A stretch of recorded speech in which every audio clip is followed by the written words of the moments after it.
Bismillahirrahmanirrahim. Assalamualaikum warahmatullahi wabarakatuh.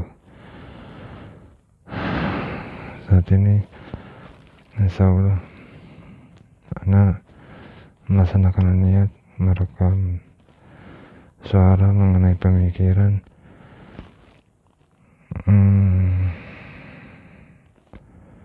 insya Allah rezeki.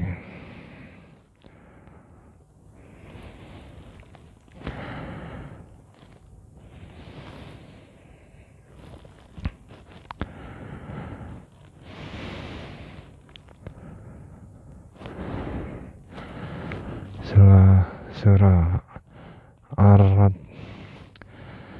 Bismillahirrahmanirrahim. Alif Lam Mim Ra. Tilka ayatul kitab walladzi unzila ilaika mir rabbika haqqu walakinna aksaron nasi la yu'minun. Yang terjemahannya Alif Lam Mim Ra. Ini adalah ayat-ayat kitab Al-Quran dan kitab yang diturunkan kepadamu. Sallallahu alaihi wasallam, dari Tuhanmu itu adalah benar, tetapi kebanyakan manusia tidak beriman.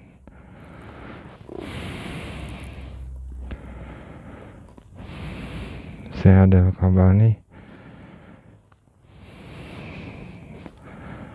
pernah membaca surah Al-Ra'd pada rakaat pertama ayat 1 sampai 15.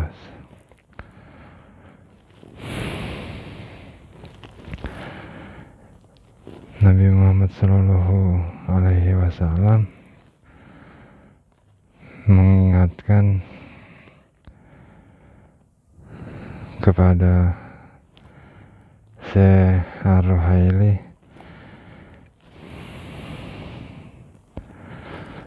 melalui kisah hidupnya mengenai bulan-bulan yang menjadi penyemangat untuk melaksanakan kehidupan bahagia dunia dan akhirat. Kata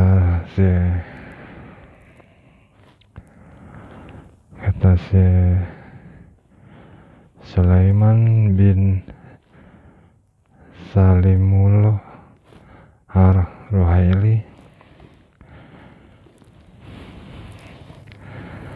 yang bagi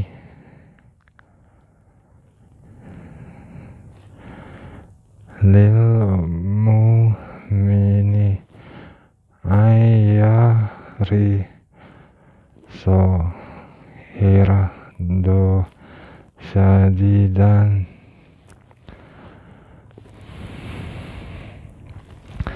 ala ayyuhasina a'malahu solihah, yang artinya hendaknya seorang mukmin itu semangat untuk memperbaiki kualitas amalnya.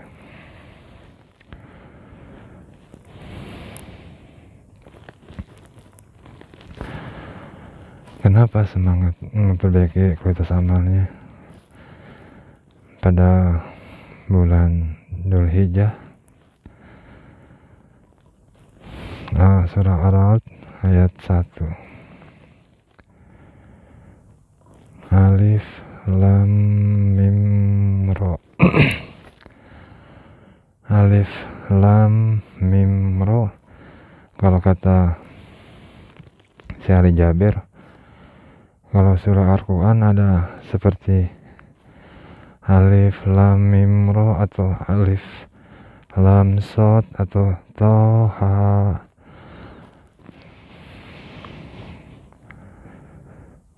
Yang seperti itu berpemahaman untuk memberi sesuatu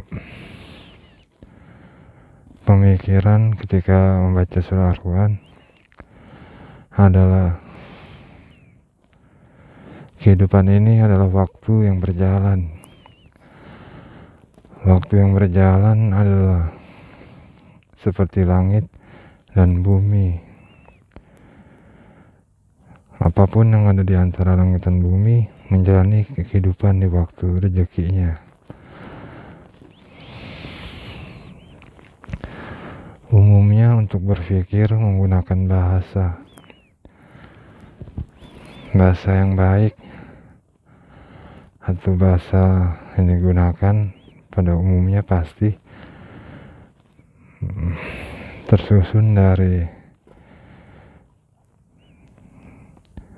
hal-hal yang membuat berpikir, seperti di surah Ar-Ra'd Alif Lam Mim Ra. Alif Lam Mim Ra adalah pengertian di kehidupan ini ada yang akan menjadi seperti Alif Lam Mim Ra, membuat berpikir, seperti kata Syekh Ruhaili, Alif Lam Mim Ra kan membuat berpikir tuh ya kan, bersemangat menambah catatan amal, adalah hal yang baik untuk para mukmin. Seperti di bulan Dzulhijjah kan, 10 hari terakhir bulan Dzulhijjah. Namun ketika semangat melaksanakan kualitas amal itu menjadi seperti hari-hari yang menjadi rezeki ya kan, seperti Syekh Al-Kalbani, dia sholat pernah membaca surah Ar-Ra'd ayat 1 sampai dengan 15. Beliau tidak membaca surah Ar-Ra'd dari awal sampai akhir untuk menjadi bacaan sholatnya di waktu beliau melaksanakan sholat. Jadi beliau membaca surah Ar-Ra'd ayat 1 sampai 15 pada rakaat pertama. Nah, surah Ar-Ra'd ayat 1 ini ada hal untuk berpikir, Alif Lam Mim Ra. Setelah membaca surah Ar-Ra'd ayat 1 sampai 15, beliau akan membaca surah yang diinginkannya lagi untuk menjadi penyemangat, meningkatkan kualitas amalnya untuk beribadah, menjalani kehidupan bahagia dunia dan akhirat. Pemahamannya menjadi rezeki insya Allah. Terjemahan surah Ar-Ra'd ayat 1. Ini adalah ayat-ayat kitab Al-Quran dan kitab yang diturunkan kepadamu dari Tuhanmu. Itu adalah benar, tetapi kebanyakan manusia tidak beriman. Kata Syekh Ruhaili,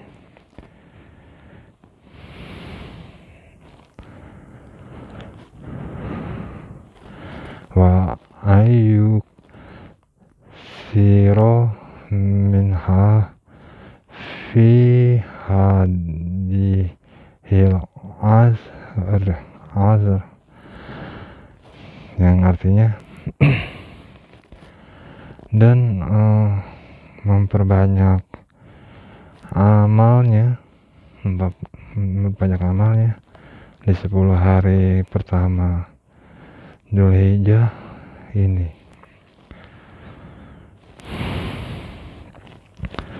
Kehidupan memperbanyak amalnya di 10 hari bulan Dzulhijjah ini. Sebaiknya para mukmin mengingat itu, sebagaimana mengingat beribadah adalah membuat bahagia dunia dan akhirat, sebagaimana pastinya karena Nabi Muhammad SAW melaksanakan hari-harinya bahagia dunia dan akhirat. Walaupun di hari-harinya para pendakwah banyak menceritakan kisah Nabi Muhammad SAW, kebahagiaannya itu adalah sesuatu yang sebagaimana memahami bahagia di surga lebih dari bahagia di dunia. Sedangkan seorang mukmin masuk surga setelah menjalani kehidupan dunia. Sedangkan kehidupan di dunia bahagianya hanya tidak lebih dari sangat bahagianya kehidupan di surga. Itu artinya adalah sesuatu yang memperbaiki kualitas amal. Nabi Muhammad SAW kan punya kisah sejarah hidup, ya kan? Begitu, begini. Semua manusia memiliki kisah sejarah hidup.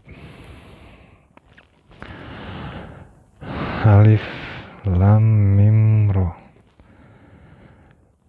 Di kehidupan ini ada sesuatu yang membuat berpikir, tetapi berbicara tidak mengucapkan kata-kata, yaitu terdiam namun berpikir. Seperti ketika Nabi Muhammad SAW berada di Mekah, banyak musuhnya atau banyak yang tidak ingin menjadi makhluk yang masuk surga, menjadi sesuatu yang membuat Nabi Muhammad SAW berpikir,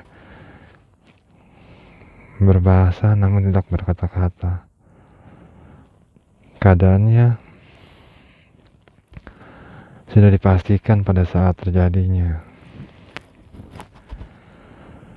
Sebetulnya pada saat terjadinya itu, di kisah Nabi Muhammad SAW masih di Mekah, yang berbuat dosa itu sebetulnya sudah masuk ke dalam tafsir apa yang harus dilakukan kepada yang berdosa tuh, ya kan? Itu yang melakukan perbuatan dosa itu secara jelas berpikir, ya kan? Ini adalah ayat-ayat kitab dan yang diturunkan kepadamu. Ayat-ayat kitab Al-Quran sebelum Nabi Muhammad SAW ada Nabi dan Rasul sebelumnya. Semua kisah Nabi dan Rasul menjadi suatu ingatan yang melekat, berada di waktu yang berputar hingga berada di zaman Nabi Muhammad SAW. Nabi Muhammad SAW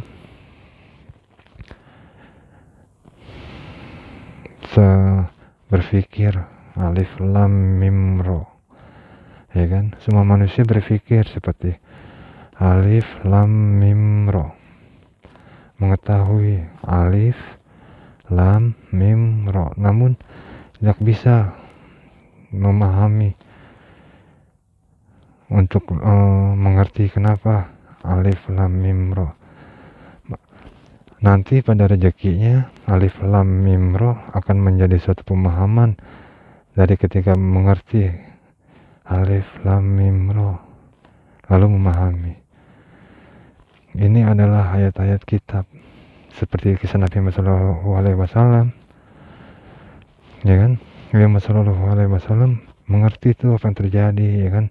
Seperti kelakuannya Abu Lahab dan semuanya yang secara terang-terangan tidak ingin menjadi penghuni surga.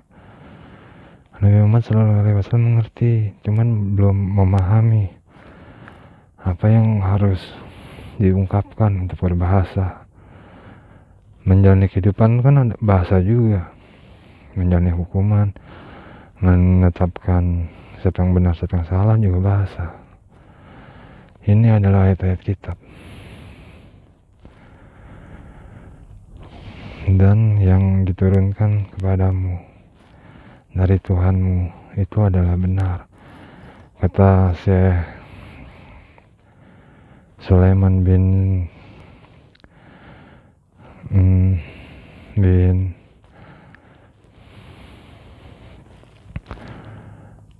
Salimullah Ar-Ruhaili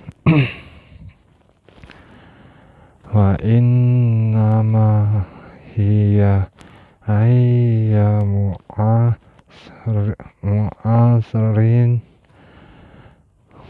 Ini bahasa Arab ya, kan ngomongnya pakai bahasa Arab sayanya.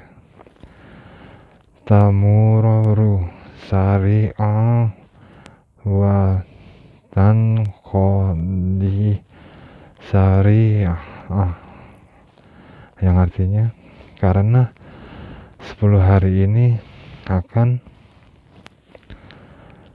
sangat cepat berlalu,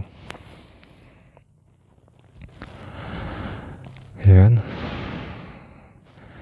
Nabi Muhammad SAW mengerti, lalu memberitahu kepada mereka yang tidak akan masuk surga, atau ketika kisah masih berada di Mekah, mereka tetap nggak mau ingin masuk surga, hingga pada waktunya Nabi Muhammad SAW harus menambah rezeki dengan cara hijrah. Meninggalkan Mekah bukannya tidak menambah rezeki, ya kan? Kenapa begitu? Para mukmin sebaiknya menambah catatan amalnya, kualitas amalnya. Semua mukmin akan masuk surga insya Allah. Jadi nggak rugi seperti orang berkurban di bulan Idul Adha, punya uang lalu mempergunakan uangnya untuk berbagi, membeli kambing atau sapi. Itu uang kan digunakan secara johir, kan tidak membawa keuntungan, ya kan? Coba deh pikirkan baik-baik. Orang berkorban beli sapi, beli kambing, secara johir nggak memberi keuntungan, sebagaimana secara logika membeli barang dagangan untuk menjadi modal dagang akan menjadi untung, ya kan? Secara logikanya begini, orang membeli sapi 11 juta. Sapi yang dibeli 11 juta untuk berkurban secara logika membuat uang yang dipergunakan tidak memberi keuntungan secara johir. Sapinya dipotong, dibagi-bagi. Uang itu nggak berbalik, memberikan bentuk uang lagi. Sebagaimana berpikir 11 juta di sisi yang lain dipergunakan untuk membeli bahan dagangan. Bahan dagangan yang dibeli dengan harga 11 juta dijual lagi lalu memberikan keuntungan berupa uang dengan total 15 juta, berarti keuntungannya 4 juta. Namun para mukmin sebaiknya menambah catatan amal baiknya, kualitasnya, ya kan. Untuk berkurban harus mampu, ya kan. Untuk mampu harus punya harta. Ketika berdagang punya modal 11 juta lalu dagang atau usaha, secara zahirnya mencari uang, mencari nafkah, lalu mendapat keuntungan 5 juta, modal 11 juta dapat keuntungan 5 juta jadi 16 juta, lalu nabung, terus nabung, berdagang dengan cara baik, ya kan, jujur, sebagaimana yang diajarkan atau diberi pemahaman dengan ilmu Islam untuk berdagang yang baik bagaimana. Lalu setiap keuntungan tabung, cukup untuk makan, cukup untuk berbagi. Akhirnya ketemu di bulan Idul Adha, membeli hewan kurban dengan perhitungan tidak melebihi kemampuan, tapi berada di pemahaman mampu. Seperti Syed Al-Albani membaca surah Ar-Ra'd di rakaat pertama saat beliau melaksanakan sholat. Beliau memampukan dirinya membaca surah Ar-Ra'd ayat 1 sampai 16. Nabi Muhammad Shallallahu Alaihi Wasallam memampukan dirinya hijrah ke tanah suci Madinah setelah ingin mendapatkan rezeki, ketika orang-orang Mekah tidak ingin menambah rezeki masuk surga. Dan terjemahan dari surah Ar-Ra'd itu adalah benar, ya kan, Al-Quran. Tetapi kebanyakan manusia tidak beriman. Kebanyakan manusia tidak beriman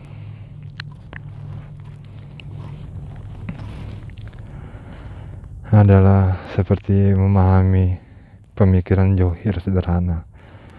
Kisah Nabi Muhammad Shallallahu Alaihi Wasallam tuh, Nabi Muhammad Shallallahu Alaihi Wasallam kan membutuhkan sesuatu, ya kan. Sekarang nih kita nih kehilangan sesuatu nih di secara umat Islam, ya kan. Khilafah yang paling terbaik yang dapat Anda pikirkan yang menguasai Mekah Madinah saat ini. Namun kebanyakan orang gak beriman, ya kan. Pendakwa menyelisihi apa yang terjadi. Umat Islam kan banyak pendakwa punya jemaah. Akhirnya pemikiran yang benar adalah memahami keadaan, ya kan. Banyak negara yang mengaku negara Islam, Palestina, ya kan, Qatar, pokoknya semuanya nih yang mengaku negara Islam, Pakistan, ya kan, Indonesia kan banyak orang Islam, negara Islam juga. Namun walaupun semua itu terjadi, seharusnya menjadi menambah catatan kualitas amal ya kan. Sebagaimana apa yang terjadi kan harus difix, ya kan alif lam mim ro, kita memahami sesuatu ini ya kan, kita memahami sesuatu tapi nggak mengerti semuanya. Seharusnya kalau ingin mengerti karena paham sesuatu. Lihat tuh Palestina, siapa yang nggak paham? Coba tanya semua umat Islam, paham nggak apa yang terjadi di Palestina? Banyak orang mati, dibunuh sama orang yang menggerakkan tentara dengan bendera Israel. Paham nggak apa yang terjadi? Pasti paham, ya kan? Cuman nggak mengerti bagaimana hal itu tidak terjadi. Walaupun menjawab ini dan itu, seperti kan Tuhan Maha Bijaksana, ya kan? Seperti yang Tuhan memberikan rezeki gitu dengan maha bijaksanaannya. Alif Lam Mim Ro. Ini adalah ayat-ayat kitab, dan yang diturunkan kepadamu dari Tuhanmu itu adalah benar. Tetapi kebanyakan manusia tidak beriman. Gimana caranya supaya menjadi orang yang beriman? Surah Ar-Ra'd ayat 2. Allahul ladzi wafa'as samawati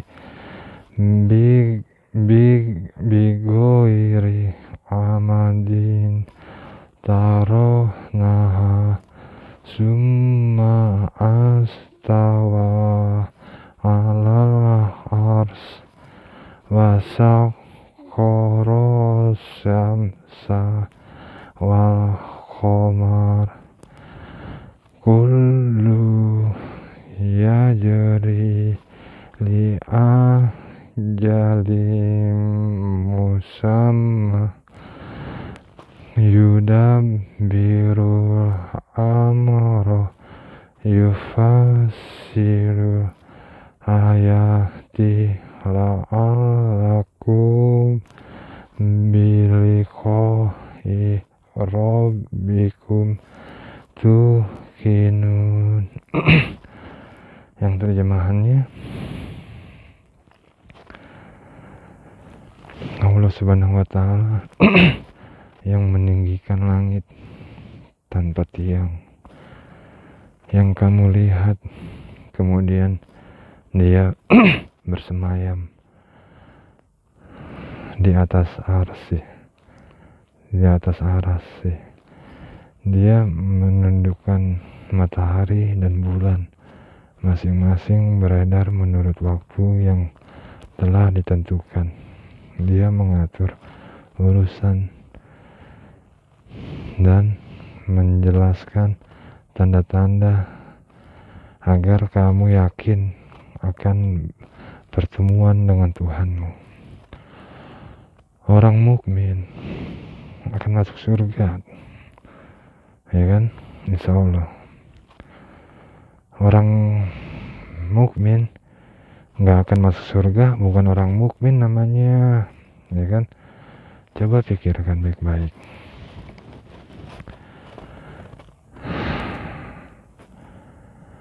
Kisah Nabi Muhammad SAW.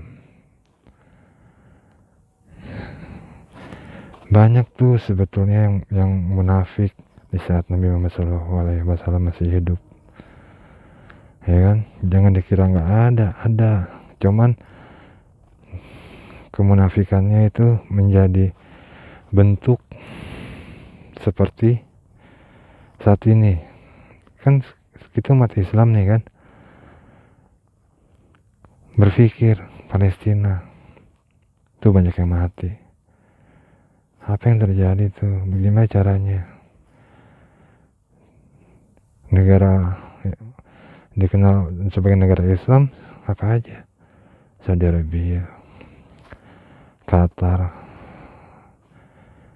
Iran, Afghanistan, Pakistan, Indonesia juga banyak, ya kan?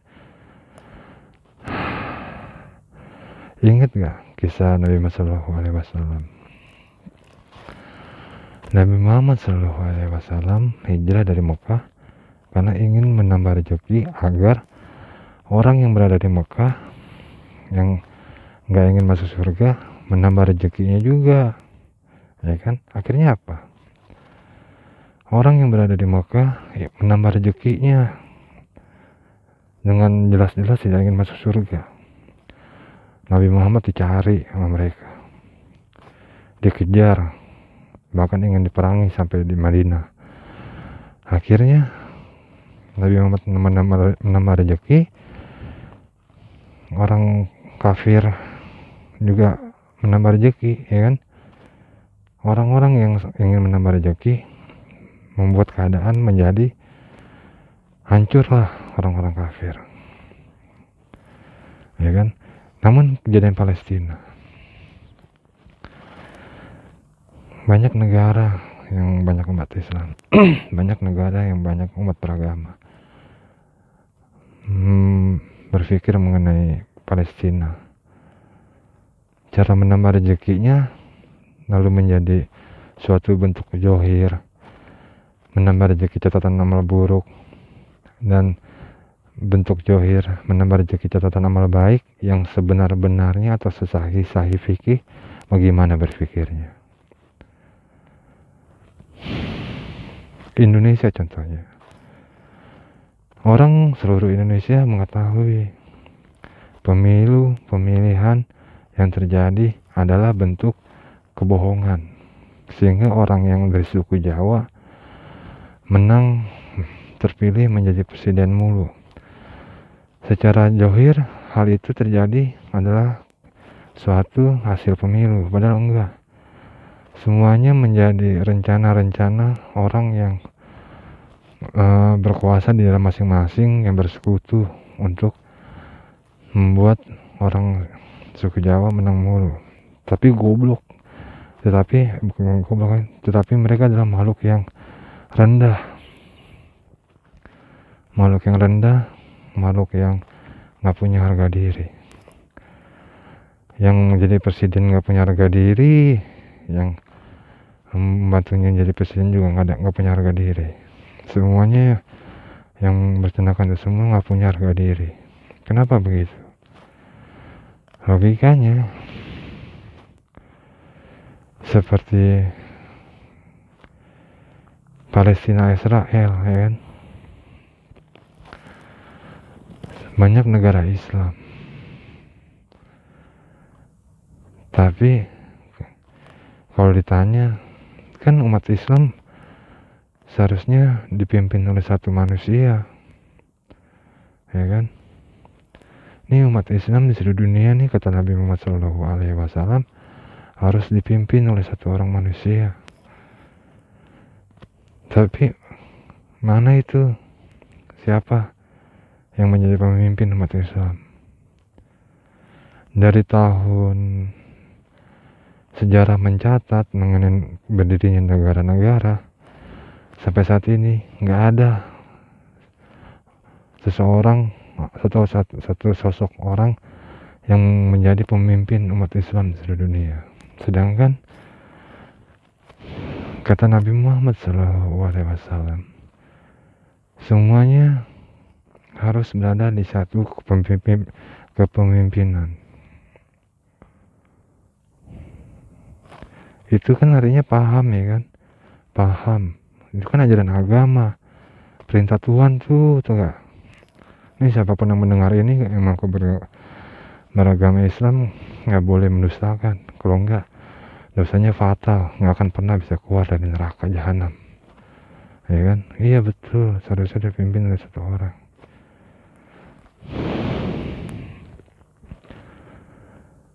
Ya kan? Kan Nabi Muhammad meninggal, akhirnya sahabat, ya kan, Abu Bakar menjadi pemimpin, Sayyidina Abu Bakar, Sayyidina Umar, Sayyidina Utsman, ya kan? Ya kan? Saat ini yang seperti Sayyidina Abu Bakar, Sayyidina Utsman, Sayyidina Ali, mana tuh? Gak ada, ya kan? Sudah berlangsung sangat lama.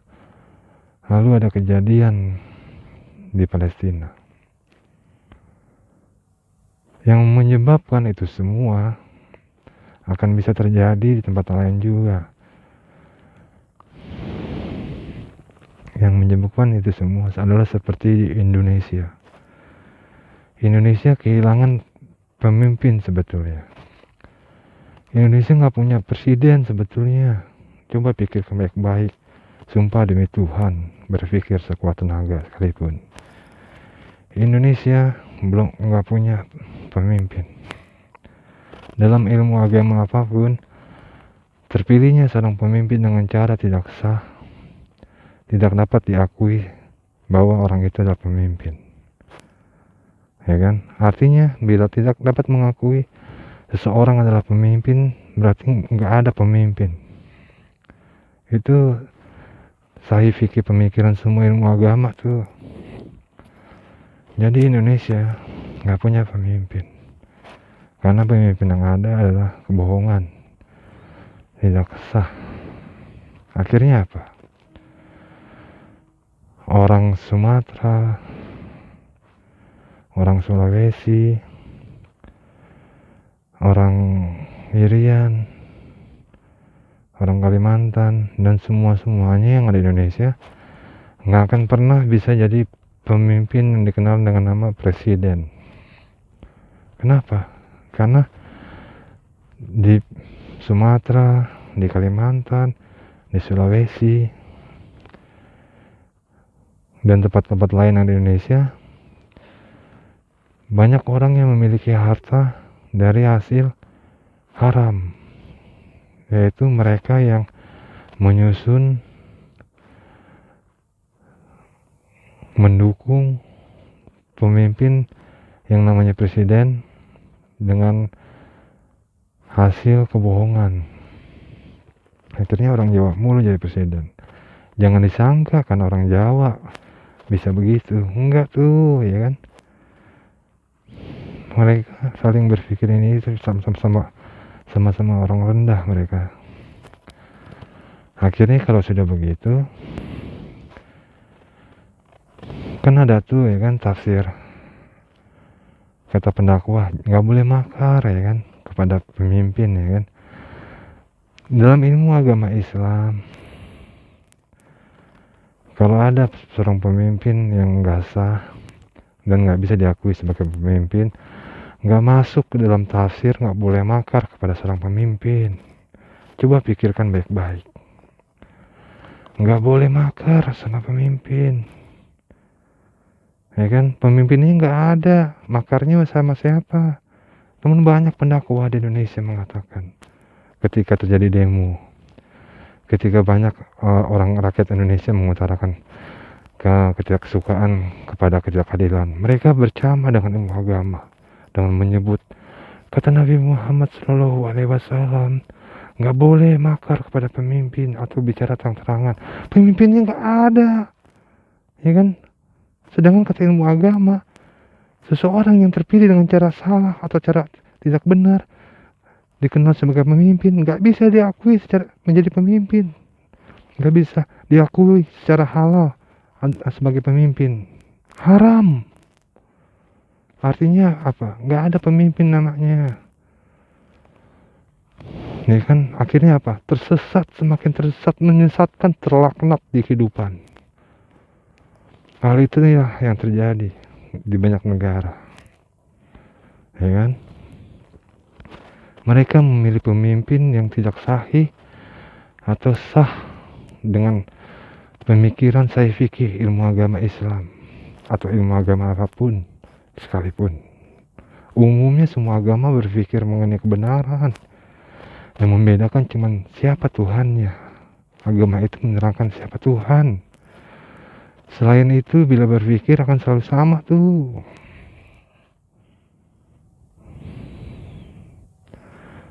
Surah Ar-Ra'd ayat 2. Agar kamu yakin akan pertemuan dengan Tuhanmu. Kata Syekh Adel Kalbani, dia sholat membaca surah Ar-Ra'd ayat 1-15 di rakaat pertama karena dirinya ingin seperti orang-orang Islam, orang-orang mukmin ingin menambah catatan amal kualitas, ya kan? Iya gak? Seperti kata Syekh eh, Sulaiman bin Salamullah Ar-Ruhaili, wala ya ri ril insan, yang artinya dan tidak ada seorang pun yang tahu, ya kan? Nggak ada seorang pun yang tahu mengenai, mereka paham tapi tidak mengerti. Kenapa mereka paham tetapi tidak mengerti? Lalu mereka mengerti tetapi tidak paham. Kenapa mereka mengerti tetapi tidak paham? Contoh, ya kan? Orang-orang kafir di Mekah paham tapi tidak mengerti.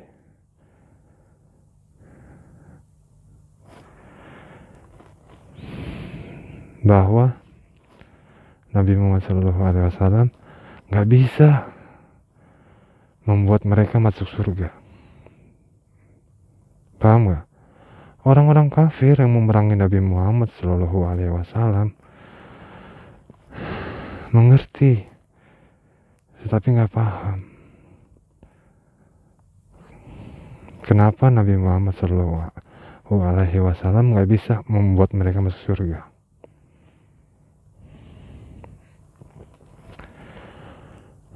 Ya kan? Coba pikir baik-baik.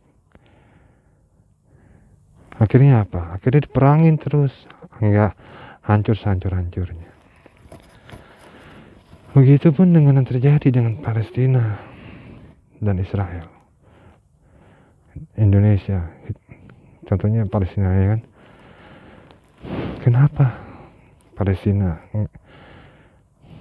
dibombardir sama Israel? Kalau soal uang, ya kan, kehidupan ini bukan karena soal uang tuh Palestina dibombardir sama Israel. Juga bukan karena persenjataan militer Palestina dibombardir dengan Israel. Kalau memang karena soal uang dan persenjataan militer, Fir'aun mati tenggelam di laut yang terbelah. Hartanya banyak, peralatan militernya canggih. Nabi Musa alaihissalam selamat menyelamatkan Bani Israel yang beragama Yahudi. Ketika itu agama Yahudi sahih, agama yang benar. Sebagaimana ketika itu Nabi Isa alaihissalam sahih dengan umatnya beragama Nasrani, agama yang benar.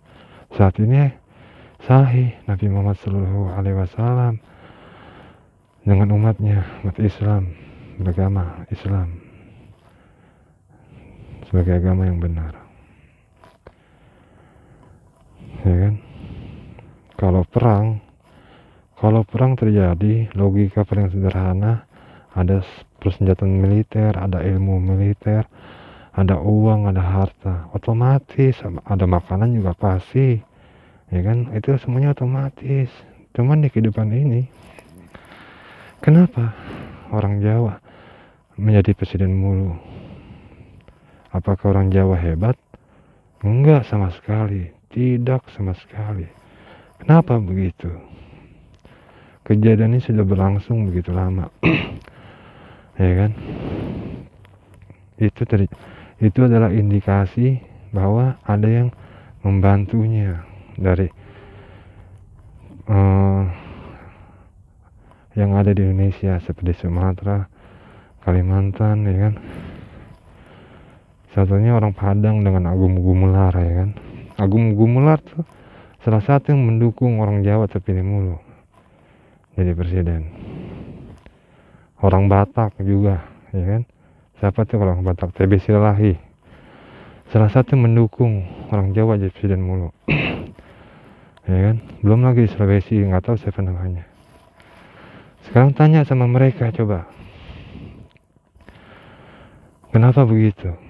Mereka akan menjawab secara politik ilmu, ya kan? Sekarang kumpulin semuanya yang merasa paling pintar, sepintar-pintarnya sebagai makhluk yang namanya manusia yang berada di Indonesia.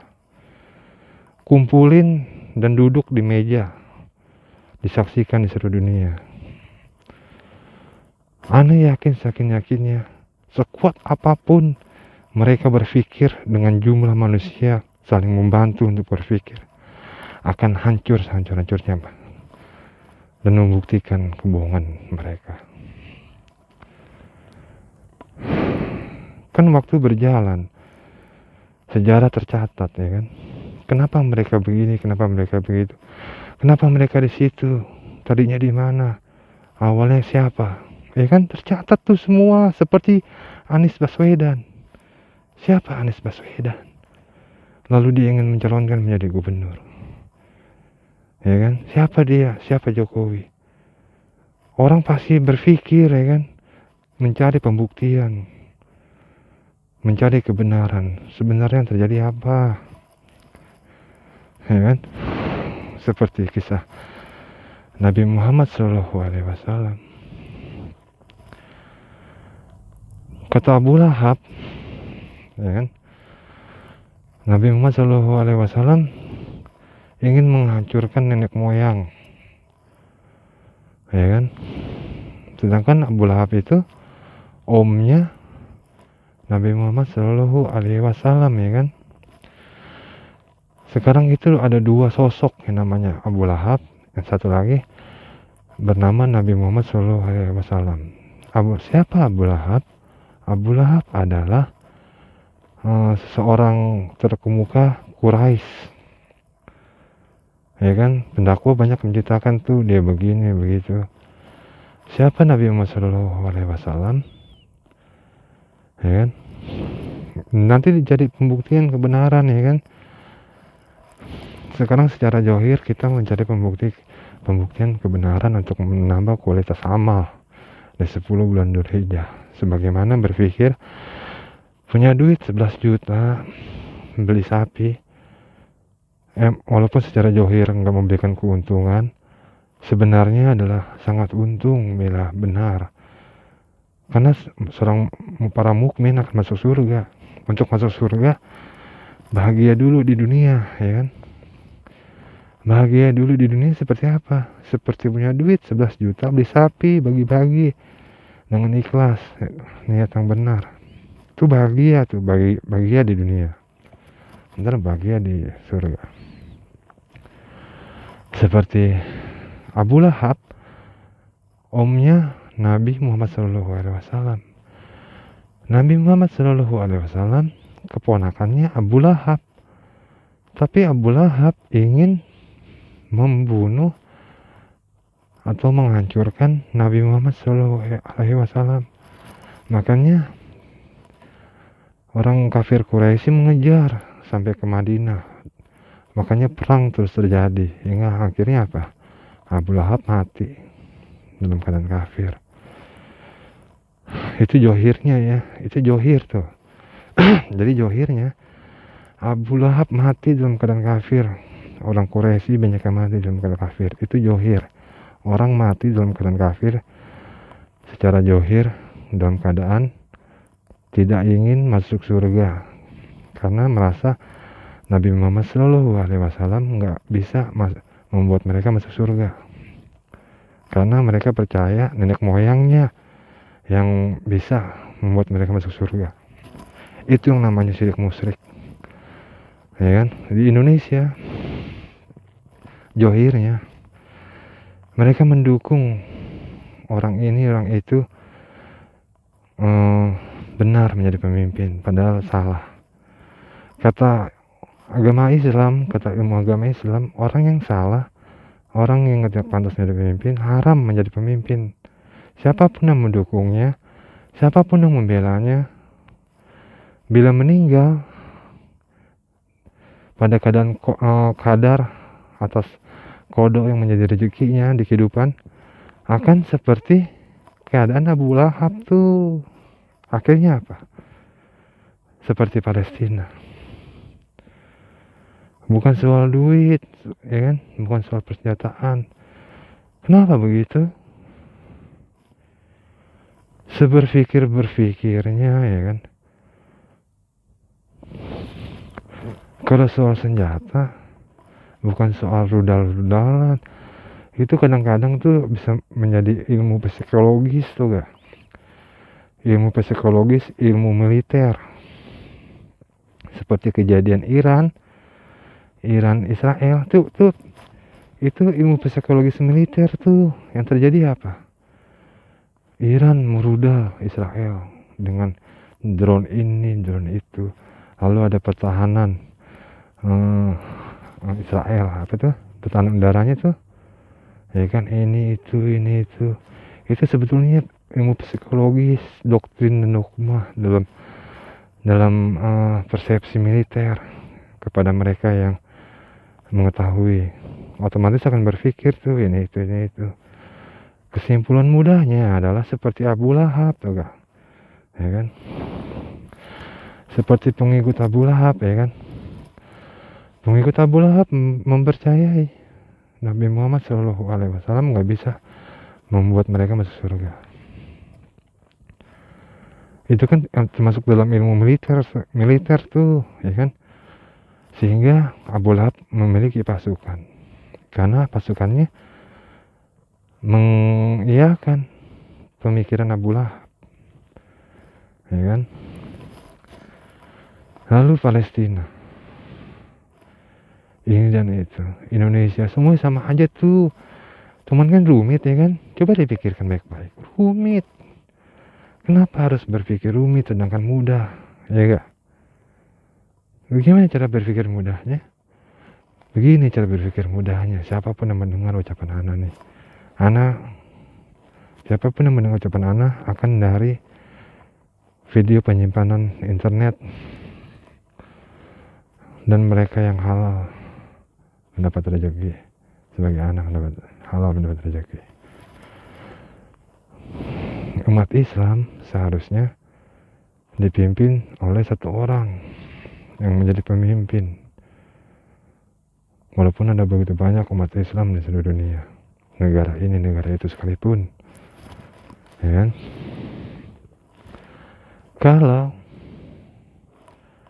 nggak ada satupun yang iakan pemikiran itu, lalu menjadi seorang pemimpin, lalu ada orang yang mendukung orang itu, nggak akan pernah bisa masuk surga sebagaimana kadarnya, dikarenakan kodok yang menjadi rezekinya di dunia ini.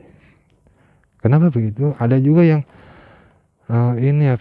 hilaf, ini itu nggak paham, beda-beda kan kodok dan kodar, beriman kepada kodok dan kodar. Intinya kalau sudah terjadi begitu, makanya banyak-banyak berdoa biar nggak syirik musyrik, ya gak? Kalau sudah begitu,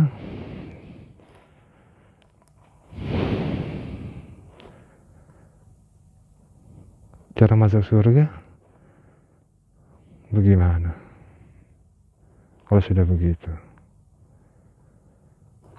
begitu, cara masuk surga adalah beriman kepada para malaikat, beriman kepada kodok dan kodar, ya kan, beriman kepada rasul-rasulnya Allah, nabi-nabinya Allah, ya kan, beriman kepada hari kiamat, beriman kepada hal yang gaib, ya kan. Bagaimana cara memahaminya? Orang punya duit 11 juta, hasilnya halal, ya kan. Orang punya duit 11 juta, hasilnya halal. Dia beli sapi, harganya 11 juta. Dibagi-bagi, dimakan. Habis deh sapinya dimakan. Duit 11 jutanya, rezeki yang besar, ya kan. Dulu dia punya duit 11 juta, beli bahan dagangan, berdagang dengan cara halal, dapat keuntungan. Untungnya diapain? Disimpan, ini, itu menjalani kehidupan bahagia di dunia. Lalu rumit kalau panjang lebar, sebenarnya segala sesuatu bisa disusun sebegitu mudahnya untuk dipahami, seperti petunjuk yang ada di kehidupan ini, ya kan, naik mobil, naik motor, padahal cara buatnya rumit, cuman mudah, ya kan, dipahami. Lalu dikendarai motor, mobil, naik pesawat, cara buat pesawat rumit banget tuh, ya kan, cuman dinaikin pesawatnya, tinggal beli tiket, ya kan, beli tiket naik pesawat. Begitupun dengan pemikiran ini dan itu. Bagaimana menyampaikan, ya kan, sebenarnya bisa, ya kan.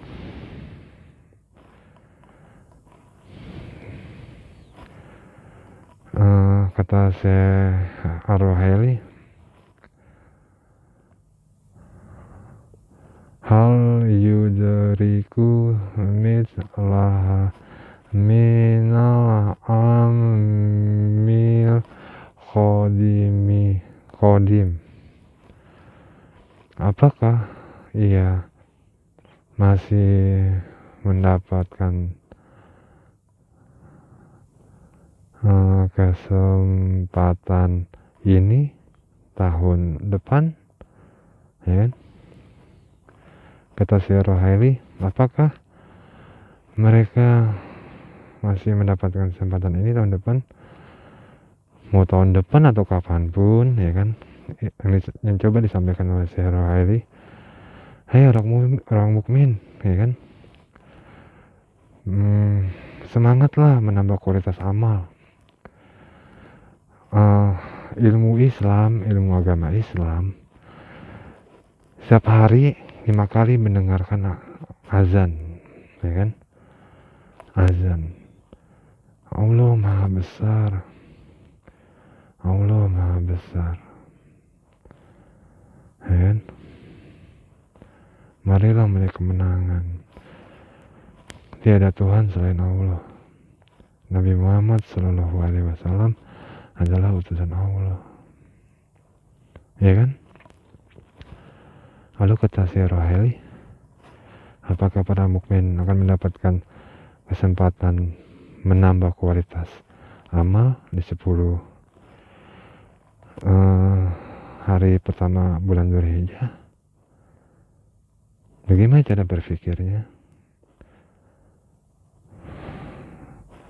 Sebetulnya nggak sahih kalau menggunakan. Bagaimana kalau saat besok mati? Ingat tuh, ya kan, tuh hilaf tuh, itu hilafiyah yang diucapkan pendakwah, ya kan. Kenapa bisa begitu, ya kan? Jadi kalau ada pendakwah mengucapkan, sholatlah kamu seperti besok akan mati, atau hari ini akan mati, itu nggak sahih tuh, nggak sahih fikih. Kenapa nggak sahih fikih? Yang menentukan mati atau hidupnya adalah Allah Subhanahu wa Ta'ala, ya kan. Walaupun manusia berencana berpikir sekalipun, ada orang akan dihukum mati. Kalau misalkan dia nggak mati, walaupun dihukum mati, nggak akan mati tuh orang, ya kan, dalam keadaan apapun di kehidupan ini. Kalau nggak waktunya mati, nggak akan mati tuh orang di kehidupan, ya kan. Jadi manusia nggak punya hak sebetulnya mengatakan berpikirlah atau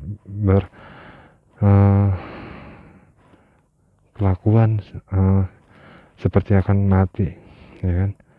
Seperti sholatlah seperti besok akan mati, atau sholat akhir, ya kan. Jangan berpikir begitu, itu haram bukan main. Walaupun apa yang memerintahkan hukuman mati karena mendapat ketetapan dari Allah Subhanahu wa Ta'ala, sebagaimana dijelaskan dalam ilmu agama Islam.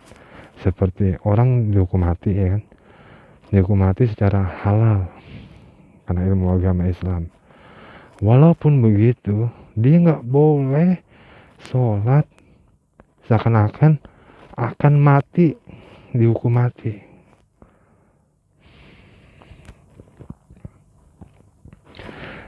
ya kan? Tetapi bagaimana cara berpikirnya? Yang boleh diniatkan adalah dia sholat untuk menambah rezekinya, untuk berada di akhirat, karena iman Islam nanti di akhirat ada surga, gitu, ya kan? Kenapa begitu? Kita kalau perang, ya kan? Pasukan yang perang nggak boleh berniat berperang lalu berdoa sebelum perang. Ya Allah, ya kan? Maksudnya gimana ya? Ada orang berperang berdoa, kalau saya mati di perang ini gini gitu, gini gitu, gini gitu, ya kan?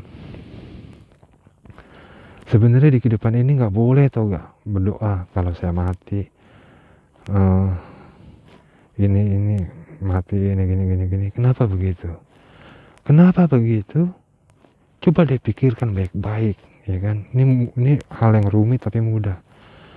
Di kehidupan ini nggak ada satupun manusia yang berdoa kalau saya hidup, ya kan? Kalau saya hidup. Jadi ada orang berdoa, ya kan? Kalau saya hidup begini begitu. Coba pikirin, dia aja masih hidup, ya kan? Dia berdoa kalau saya hidup, ya kan? Nggak nyambung. Jadi intinya apa? Nggak boleh berdoa kalau saya mati, atau anggap ini salat terakhir, akan mati. Nggak boleh begitu. Yang boleh adalah melaksanakan ibadah bahagia dunia dan akhirat, sebagaimana beriman kepada qada dan qadar. Beriman kepada qada dan qadar itu apa? Kalau perang pasti akan ada yang mati kalau menjadi rezekinya, ya kan? Itu bahasa secara ekualitas, bukan secara individu, ya kan? Kalau perang terjadi akan pasti ada yang mati, ya kan? Tapi itu bahasa ekualitas, bukan seseorang yang mengatakan kalau di perang ini saya akan mati. Bukan begitu kan? Beda, ya kan? Karena berhubung kalau terjadi perang, prajurit yang ikut perang pasti akan ada yang mati, ya kan? Kamu kan nggak tahu siapa yang mati di perang, ya kan? Artinya apa? Sebelum perang, ketika menjalani kehidupan, berdoa baik-baik, ya kan? Minta keselamatan, ya kan? Nggak boleh minta mati syahid. Kenapa begitu? Siapapun yang perang di jalan Islam, di arah yang lurus, kalau meninggal akan tetap berlabel syahid. Nggak boleh berdoa, oh orang itu berperang minta mati syahid. Mana boleh. Kecuali minta keadaan syahid.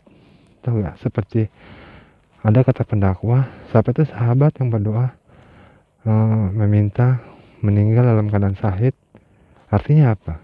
Dia sahabat itu, beliau meminta kepada Allah melindungi hidupnya untuk menjadi orang Islam yang meraih kemenangan sampai matinya, sampai datangnya kematian, ya kan? Coba deh bayangin baik-baik, meminta dalam keadaan mati syahid, ya kan? Meminta dirinya kalau mati dalam keadaan syahid, ya kan? Cuman dia nggak tahu kapan mati, ya kan? Cuman dia berdoa kalau mati minta dalam keadaan syahid. Teman dia kan bukan meminta seperti orang perang, ya kan?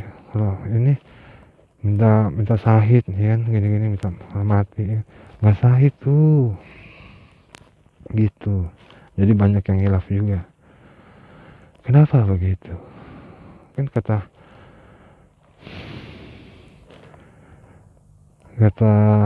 hafaz ajan kan, mari marilah meraih kemenangan. Iya gak? Kenapa orang rendah tuh yang mendukung orang Jawa jadi presiden mulu? Ya kan? Agama Islam bilang, ya kan? Marilah meraih kemenangan. Bukannya minta bagaimana kalau mati, ya kan? Marilah meraih kemenangan agar kalau mati bahagia sama-sama. Iya gak? Ana gak ragu sedikit pun, siapapun sudah terlanjur berencana kalau memang rezeki musnah semua. Orang kafir Quraisy itu gak ragu sedikit pun, ya kan? Mereka beranggapan nenek moyang mereka yang bisa membuat mereka masuk surga. Nabi Muhammad gak dipercayai oleh mereka sebagaimana orang yang mengkhianati seluruh Indonesia. Tidak percaya kepada Nabi Muhammad Shallallahu Alaihi Wasallam. Berarti apa? Nggak percaya juga sama Tuhan tuh. Artinya apa? Kalau ada orang nggak percaya sama Nabi Muhammad Shallallahu Alaihi Wasallam, lalu nggak percaya kepada Tuhan, artinya apa itu? Tuhan kan bilang, ya kan, di agama, berlakulah kalian adil, jangan berbuat bohong, jangan merendahkan yang lain. Ya kan? Artinya apa kalau ada orang kayak begitu? Lalu kalian semua percaya mereka orang yang meraih kemenangan kalau terjadi perang di Indonesia. Kalau kalian percaya begitu karena mereka punya uang, karena memegang persenjataan Republik Indonesia, itu dosanya syirik musyrik. Tuh gak? Kalian merasa ngeri gitu. Mereka punya uang, mereka punya persenjataan, lalu ngeri. Itu dosanya syirik musyrik. Kalau merasa gak bisa menang. Yang benar apa? Insya Allah rezeki. Siap-siap dari sekarang kalau memang percaya ingin masuk surga. Indonesia kan negara tercinta, ya kan? Negara tercinta. Penting Indonesia, dunia, ya kan? Coba bayangkan kalau Indonesia berada di arah yang lurus, ya kan? Memiliki sosok yang pantas untuk menjadi pemimpin seluruh umat dunia.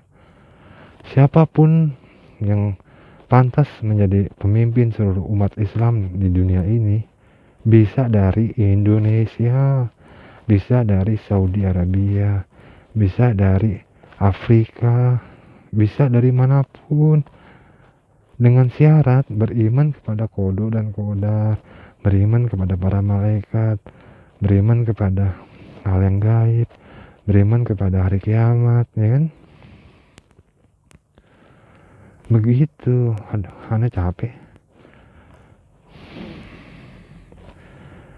Jadi rekaman ini atau terusin aja ya, masih ada 1, 2, 3, 4, 5, 6, 7, 8, 9, 10, masih ada 10.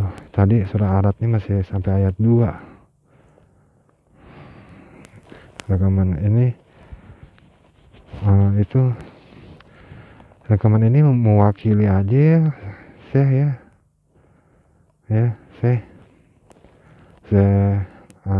Sulaiman bin Syekh Sulaiman bin Salimullah Ar-Ruhaili. Ya, Syekh Sulaiman bin Salimullah Ar-Ruhaili. Rekaman anak ini mewakili yang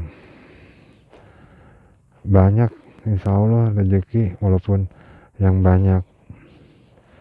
Kalau emang rezeki anak, akan rezeki anak ya saya. Seperti anak kalau punya rezeki berkurban, mampu beli sapi, tapi anak ingin beli kambing, nggak apa-apa ya saya. Ya, saya ada kabani juga. Tapi anak belum ini nih apa tuh? Ada 2 surah ayat Al-Quran mengenai kun fayakun. Berarti anak akan menambah 1 rekaman lagi. Assalamualaikum warahmatullahi wabarakatuh.